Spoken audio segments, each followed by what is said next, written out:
Hey, what's up, guys? Sorry about that. I was trying to finish my thoughts on what I was trying to say, but I accidentally pressed a button and it ended the recording. But yeah, so far about as far as the Legend of Zelda Skyward Sword HD goes, gameplay wise, it's been really fun. Like I said, I tried the motion controls, with the two Joy Cons. I tried it that one time, and I was thinking, man, I'm not gonna like this. Of course, granted, I never really officially, played it on the Wii. I've watched YouTubers play it, but then the controls were originally on the Wii version of Skyward Sword. They just didn't do it for me, and now that we got the Switch version for and it's in HD, it makes it so much better because I can play with the Pro Controller, I can play with the Joy-Cons attached to the main system. I can play with motion. I can use the Pro Controller even when the Switch is in the dock. I can play with the Switch Pro Controller in portable mode. It's really awesome. And I realize that people might not have liked the price tag of being $60, but I mean, come on, it's just a $10 price difference. I mean, yeah, originally the game was 50, but I mean, come on, they're adding some improvements. You can skip most of the cutscenes in the HD version, which that's another plus I forgot to mention previously.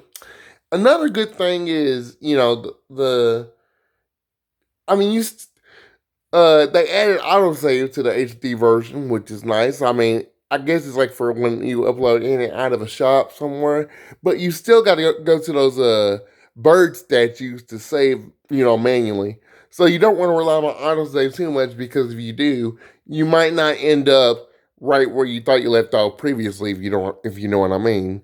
So it's kind of like, take your pick. If you're gonna you can still rely on autosaves to a certain extent, but just kind of double up. Just be sure you save at every single bird statue just to be able to save on the safe side, depending on where you left off at. Like from where you previously played.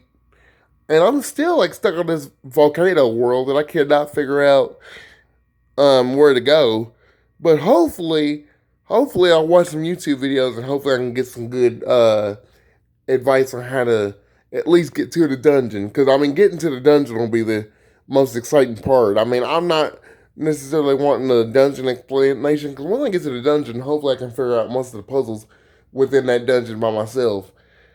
And, I don't know if most of you guys heard this or not, but Fi is optional this time around, too. Because in the original Wii version, she would constantly, and I mean constantly talk to you just back and forth.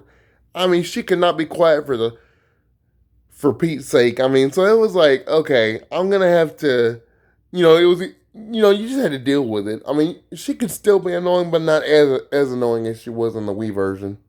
So yeah, and I mean, I can see where the $60 might turn some people off, but I mean, at the end of the day, it's still Skyward Sword. Oh yeah, and the graphics that got that 1080p resolution, you know, and 60 frames per second, whereas the Wii version was only at 30 frames per second and 480p. So yeah, big graphics difference there. And then you've got what else is there? Oh, and then they got this Zelda and Love Wing amiibo, which that's $25, but that's sold separately. It doesn't come with the game, sadly. But I can see why people got mad about the amiibo even, and it's just like, well, what? I mean, I don't get it, but you know, I guess that's pretty much all I wanted to say, guys. So anyway, I'll go ahead and end off the video here, but let me know if you guys enjoyed it. I'll catch you guys on the next one. Peace. Later. Bye.